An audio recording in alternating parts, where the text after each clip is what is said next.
All right, welcome back to another episode of Broke Up, Not Broken. If you're going through a divorce, don't worry, you're not alone. This is your one-stop shop for mastering your life and your finances throughout the entire divorce process. Today, I'm thrilled to have Robert Hunt with us. Robert is the accountability guy and the co-author of the book, Nobody Cares Until You Do. He's a business owner in the Dallas-Fort Worth, Texas area and helps leaders remove the things that keep them from being their best. Robert is an executive coach who runs CEO groups in the Dallas-Fort Worth area and has been doing that since 2013. He brings that experience and wisdom to help people reach their goals.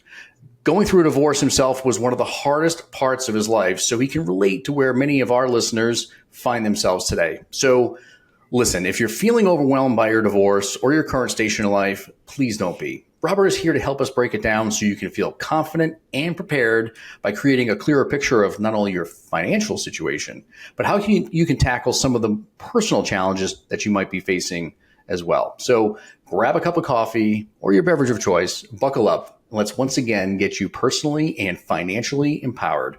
Robert, it's so great to have you with us today. Thank you so much. This is a great concept. I'm glad to be a part of your show. Yeah, absolutely, man. I appreciate you carving out some time to be with us. So if it's okay with me asking, sounds like you went through a divorce yourself in the past. I did. And here you are. You lived to get through it. You probably learned a lot of things from it, and you probably took some lessons away. So maybe share a little bit about, what that was like for you and how it, maybe have changed you as a person. Well, Guy, it's like 30 years ago, so it's been a long time, but I did survive it. It was the worst days of my life. It really was. I really liked being married to my wife, and 10 years into it, she just made a different life choice and just decided I wasn't going to be part of it. And I was really shocked and surprised and sad. And we had a 2-year-old little girl, and I came home from work and my house was empty, and she had taken my daughter all the way across town. It wasn't like she left the country and moved in with somebody else. And so it was like this really weird moment in my life.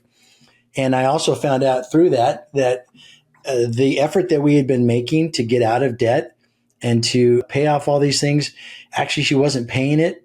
She wasn't even paying our normal debt. She was putting it all into another checking account.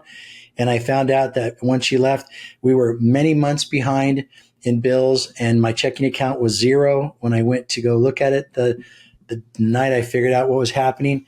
So, it was a weird time. I went through a bankruptcy.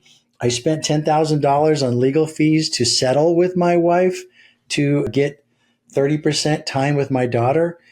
Lost everything, but I remember thinking when I was at that night at home, I'm just going to move to Maui and grow mushrooms on cow pies and sell them to tourists.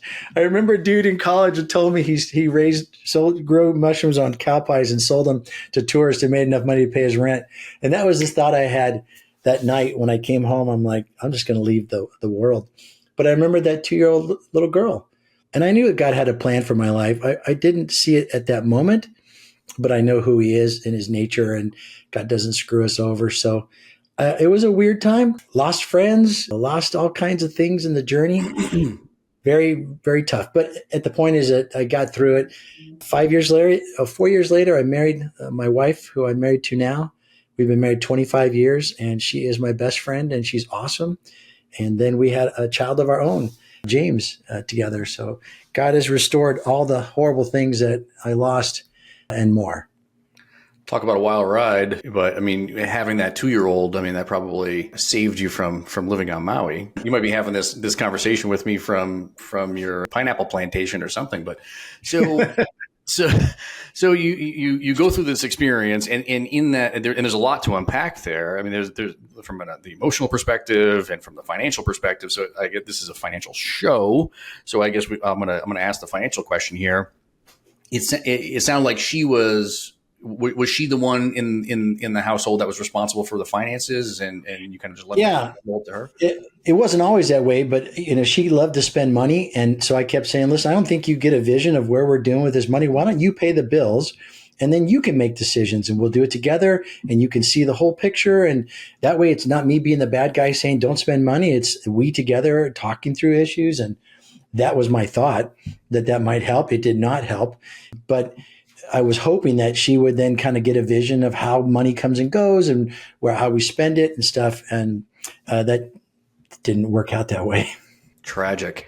Well, and we were talking a little bit about this on the lead up here. There always tends to be one person in the household that's kind of the family CFO, right? Any thoughts on that? I get the idea that someone should be able to at some point have the action points, but if you're not aligned with the person you're married to, and money is one of those core issues, you're always going to have problems. I can't compete with my wife. And so if we're going to really decide what money's for, I think that's the problem is most people don't know what money's for. Money is a tool to use to have the life that you want to have. It's not the quest. Everybody who stocks up a bunch of money eventually dies anyway, and then it goes to their kids and they waste it. And so you have to think about, what am I going to do with money? And to me, if God's given me a job to make a bunch of money and I just use it for me, that's kind of empty. I mean, it's fun to have stuff, but at the end of the day, I'm surrounded by people who are struggling and need help, family members, friends, the world, And so if I think money's a tool to make the world richer, including your life.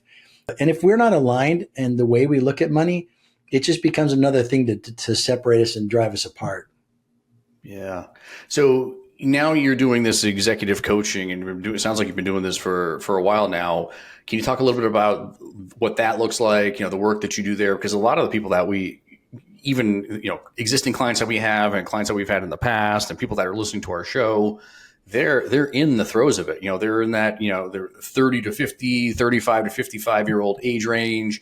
A lot of them are working in business, or they own businesses themselves, and they're trying to figure all this out, and just the general responsibilities that go along with being in that demographic, right? Like you probably have a couple, you have a kid or two at that stage, and then you have your work responsibilities, and you have all these other personal responsibilities that you have, and then you get hit with the dreaded D word, and now you're trying to handle the stress that goes along with going through a divorce and managing the financial challenges that come along with that, while in the throes of it. So talk a little bit about like the work that you do and how some of our listeners can leverage that, the tips and tricks you have and the work that you do, and like, how do they take the business acumen that they have to better manage their finances when they're going through a divorce and they're thinking about dividing up assets and liability. They have liabilities that are involved and so on. I think the challenges that my CEOs see is no different than any other person.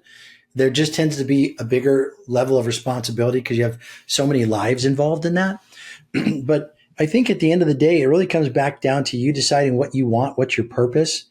When I was going through a divorce, my focus was protecting my daughter.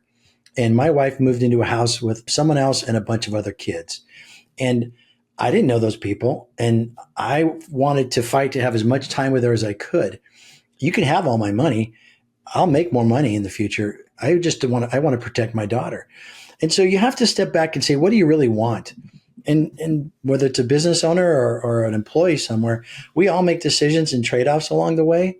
And so as you're fighting, CEOs can't lose vision of the reason and the purpose of their business any more than you can as you go through your divorce. Sometimes we get hurt feelings and we lash out about stuff and we make bad decisions, or we jump out of one bad relationship into another bad relationship. I've had people who own businesses who got screwed by a partner and brought in another partner, and that partner screwed them. And so, you have to really know who you're in business with, or marriage with for that matter. And I just think that it really comes back down to the vision for your life. We get to choose how we live our life. We can't choose how other people treat us, but we can choose how we respond to their actions. And I think that's where the emotional intelligence comes in as humans, that we got to look at things with a lot less emotion and a lot more about, okay, where am I going? What do I want? And if this doesn't fit, I don't chase that. I need to stay focused on what my ultimate purpose is. That comment really hits home, man, because, and I'll share with you why, mainly because, and if you listen to some of the other podcasts we do, and if you were sitting here and a fly on a wall on my wall throughout the course of the week, I must tell people all the time, you've got to remove that emotion out of these decisions, because if you just sit with it and you're just in that quagmire of emotions and you can't get past it, all it does is put you in a position where you just really start making poor financial decisions, right? So Yeah. that last comment that is really hits home. So you've got to be, and my go-to mantra is, you are the CEO of your life, right? You have got to be, put that CEO cap on and start making practical, pragmatic, emotionless decisions relative to the decisions you have to make. Right, you keep the emotion out of your conversations and the communication that you have with not only your kids but your soon-to-be Oh yeah. ex-spouse. Yeah. All of that stuff. So, but it can get emotional. And one of the things that I see happen, and this happened to me when I was going through my own divorce, I started to see my professional performance dip a little bit Mm-hmm.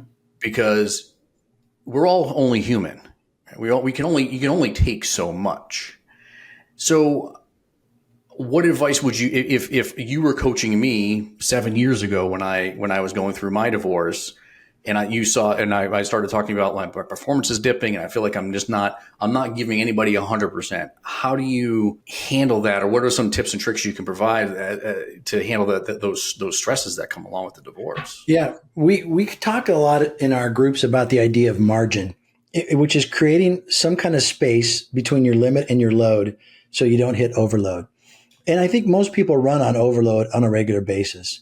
You overload your calendar, you overload your finances, you overload your health.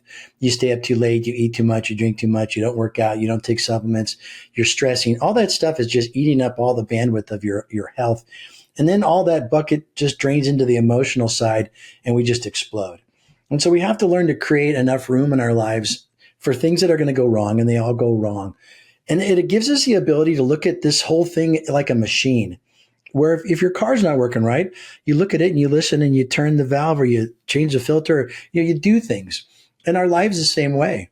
That if we're realizing that we're constantly on overload and we're constantly working too many hours or we're not getting things done, we have to step back and look objectively and say, where do I change things? How do I put something in place or take something out in my time, my money, my health, so I can protect my emotion? When we're overloaded on our emotions, we make really bad decisions. And you never know when you're overloaded on your emotions till you're overloaded on your emotions. And all of a sudden you just explode and you act like a madman. And then, like, where'd that come from? What's wrong with him? Well, I didn't know I was so on the edge until I exploded. So since I can't measure my emotions, I have to be really diligent in my time, my money, and my health. And those things I can measure, I can plan for, and I can protect. And so some days I just don't get all the things done that you want to get done. Okay. Hey, we survived COVID. Heck, we survived 911. We survived Y2K. All this stuff that we've survived. Our success rate is 100%. We're still here. So it sucks sometimes. I get it. Life is hard, but we're going to survive. We're going to come through it. All you have to do is say, what do I want to look like at the other side of that journey? What I don't want to be is beat down, angry at the world, exhausted, without friends, without relationships, and just hurt. I need to surround myself with people who will support and challenge me so I can stay on track and be the best version of myself that I want to be. What did that look like for you when you were going through your divorce? Like, because you didn't have all this experience that you have now at that point. No, I didn't. Right? And they were talking No. 30 years ago. So you were, I'm just going to guess, you're kind of learning this as you go. And so what did that look like for you? For me at that time, it was real tough. My divorce was very public. And so I lost lots of friends and I went bankrupt. So I didn't have the people I used to hang out with before. And I lived in some dude's house. He gave me 2 rooms for $300 a month, one for my daughter, one for me. And God continued to provide in ridiculously awesome ways. But I did not surround myself with people. I gutted it out and it was really hard. And I think I made some pretty bad decisions. My lawyer was a lawyer. And so, we're $10,000 into it. And he goes, I don't know if this is going to be a good outcome for you. Hey, what the heck? Why don't you tell me that at $2,000? Can't we have had this conversation earlier? And, the only goal I wanted was, what can I do to protect my daughter as much as possible? And then we end up negotiating at the last minute. So, the only one who makes money is lawyers in that process. Nothing against lawyers. I have great friends who are lawyers. They're doing their job, but it's just a matter of that. So I didn't allow people to be in my corner to go, you sound pretty uptight about this. Maybe you ought to think twice before you respond, or invite people in to support me in my journey. My brothers were there. We started having brothers phone calls once a week, and they would talk me off the ledge a lot of times. Actually, we still have a brothers phone call every Saturday morning for 1 hour for the last 30 years. We've been having that call. And it started when I was going through my divorce. And I would just say, today I feel like such a loser. And they would remind me that God loves me and they love me and that this is going to be okay. And I think surrounding myself with them was probably the only thing that kept me on track. Wow. There are a lot of parallels in our story here. I thankfully didn't have to go, declare bankruptcy or anything. A lot of financial pressure on my side for sure, trying to raise, keep a roof over two households going through this exercise. But one of the things that I did very poorly, and I would love your thoughts on this. I think I know what you're going to say, but I want to hear it from you. One of the things I did very poorly in my own divorce was keeping my personal and professional network at bay, where I didn't really share much with the people that I was working with. I mean, they knew a little bit because they could, they were kind of there on the day-to-day, the 9 to 5 with me with it. But, I was very surface level, right? In many ways, sharing the experience that I was going through. And then with my family, forget about it. We didn't talk about it at all. I mean, there were a couple of family members that, knew what was going on, but my mother, my sister, really that, your immediate family, I kind of shut out, because my feeling was, I don't want them to have to carry this burden themselves. Right. And it really backfired on me, because in the long run, I lost some family members and some friends because of the divorce. Yeah. So I'd love to hear your perspective on this and some of your thoughts. Yeah. Divorce sucks. There's no way around it. I think that there were a lot of hurts. It attacked my self-image, that I felt like a loser. It was a very tough time for me emotionally. I pretty much didn't work. I remember just not going to work for months and months. And I had a really cool job that I'd been in for a long time, and I had a really strong client base, and my sales actually went through the ceiling the year I wasn't working there, just because of the economy and what we sold into. And so I was making stupid amount of money. But then the good part is things were going well, so they didn't care if I showed up. The bad thing is they based my child support payments and spousal support based on a record year of revenue.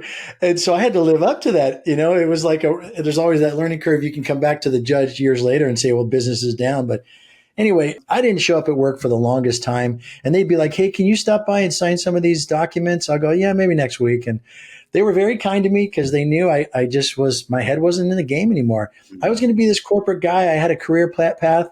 I was going to be awesome and business wise. I just lost the desire to do it.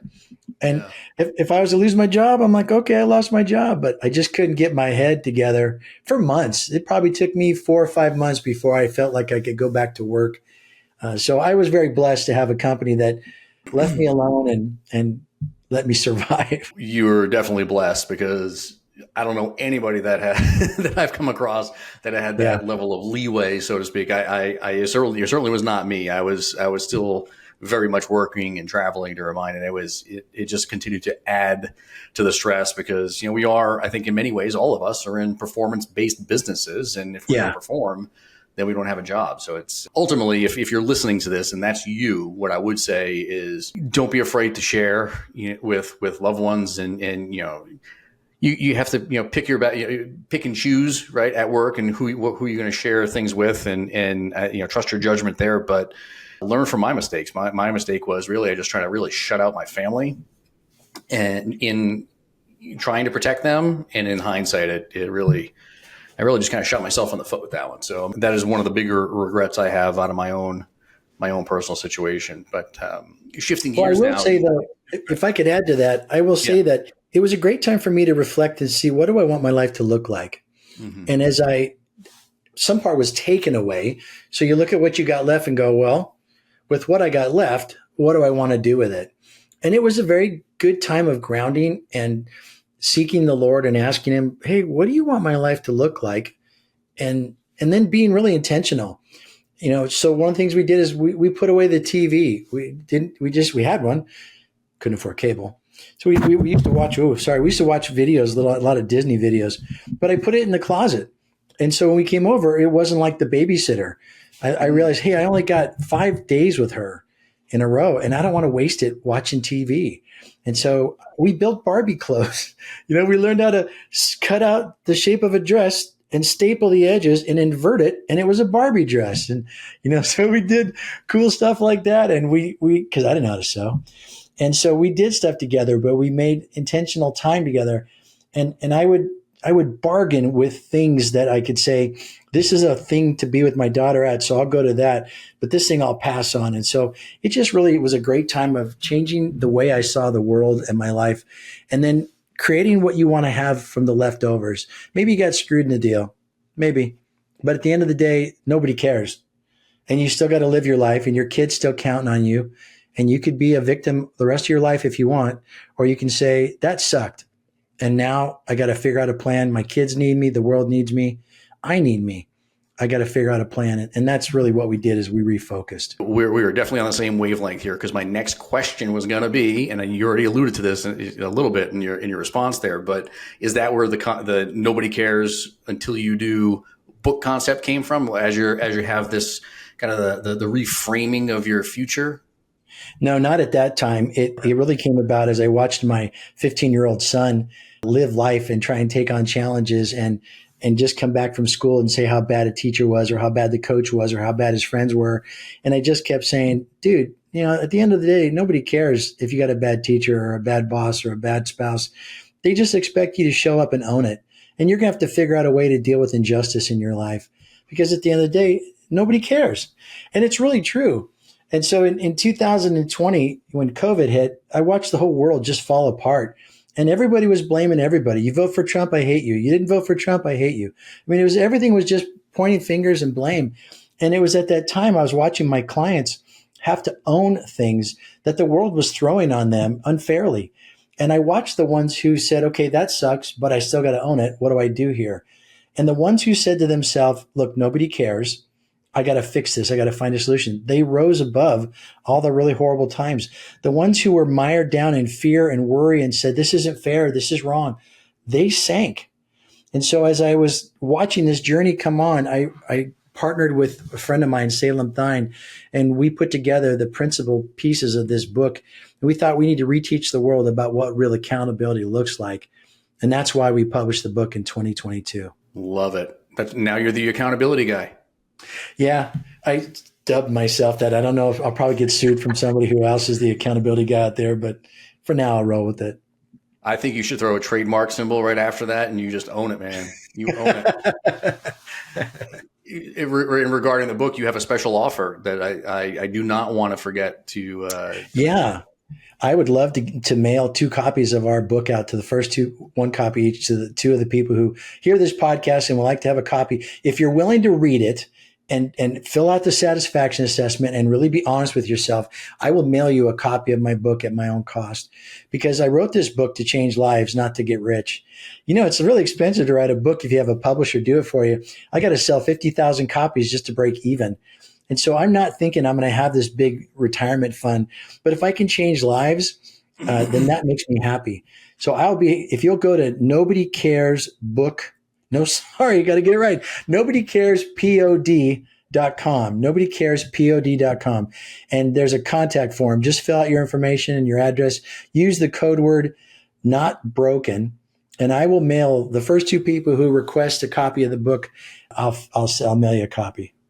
Love it. Love it. Love it. Love it. We are definitely, and if you're driving and you're not in a place where you can jot down this information, don't worry. As always, this will be in the show notes. So we'll make sure we add all the important links to the show notes, so you can go back to there, be one of the first to comment on the website, and we'll get you a free copy of this amazing book.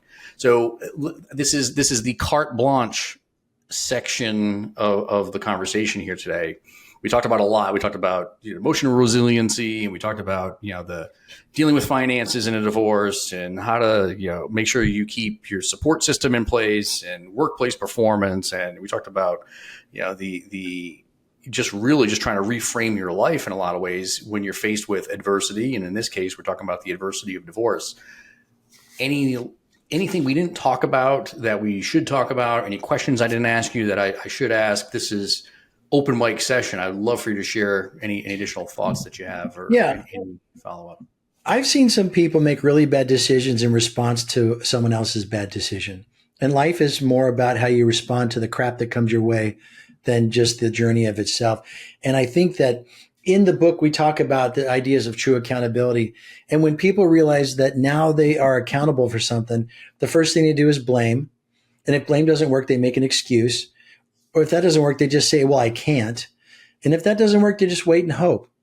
And some people going through a divorce may be in one of those stages where they're mad at the spouse and they're making excuses and they're blaming their boss and they're blaming the world and all these things. But at the end of the day, you'll get to a point where you go, wait, nobody cares whether I was screwed or not. Nobody cares that I don't like the way that I got the verdict and the settlement, all that stuff. Nobody cares until I care enough to do something about it. And when you do care enough to do something about it, you have the beginning of the power to change everything. We always say when you take accountability for everything in your life, you gain the power to change anything in your life. And I saw that in my own story. And we outline this in the book about continuing to live a life where we weren't happy. We weren't enjoying the life we want, and we weren't willing to do the hard things. But being a victim is very tough. You don't see yourself as a victim, but you play that role a lot. And you really are helpless when you're a victim. But when you take and you own it, you're getting the power to change all that stuff. Oh, so much good stuff right there. You saved the best for the last, man. Well, you didn't ask me about the book. You saved the best for last. This is like craziness. The victim that, like, I see so many people in their lives that allow themselves to play the victim. And, I think in some respects, it's okay to kind of sit there in it and feel all the feels and feel all the emotions and that's real. Be in it and be in it, right? It's okay to be in it. Yeah. But you've got to figure a way to get yourself out of it. Right. And I think the people that are most successful that I work with in my own personal life and my professional life have been able to do that. Yeah. Your kids don't care that your spouse screwed you over. Your employer doesn't care that you're so overwhelmed emotionally that you can't process things at work well. And then they'll just fire you because you can't do your job. Then you'll be out of a job and broke and divorced. So, at some point you just got to go, okay, this sucks. Now what? And I would rather have a hard life chasing the life I want than a hard life staying a victim and feeling like I got screwed by somebody. Yes, it occurred. I was screwed by my ex-wife in the journey that I went through in my divorce, but nobody cares. My little 2-year-old daughter did not care. She didn't have the vision of all that junk. And I never spoke ill about her mom because that's not her story. That's mine. But you have to own it. And when you are willing to make the tough decisions, you join a path towards true accountability. Your life has the potential to be everything you want it to be. But if you want to stay as a victim, you'll just be screwed your whole life. Yeah. So she's now 32-ish. Yeah. And married and lives in Austin, Texas. Wow. And she's awesome. Does she still have the Barbies and the clothes? Well, I would assume she does. Yeah. I think I know I have a couple outfits still in her special box in the attic.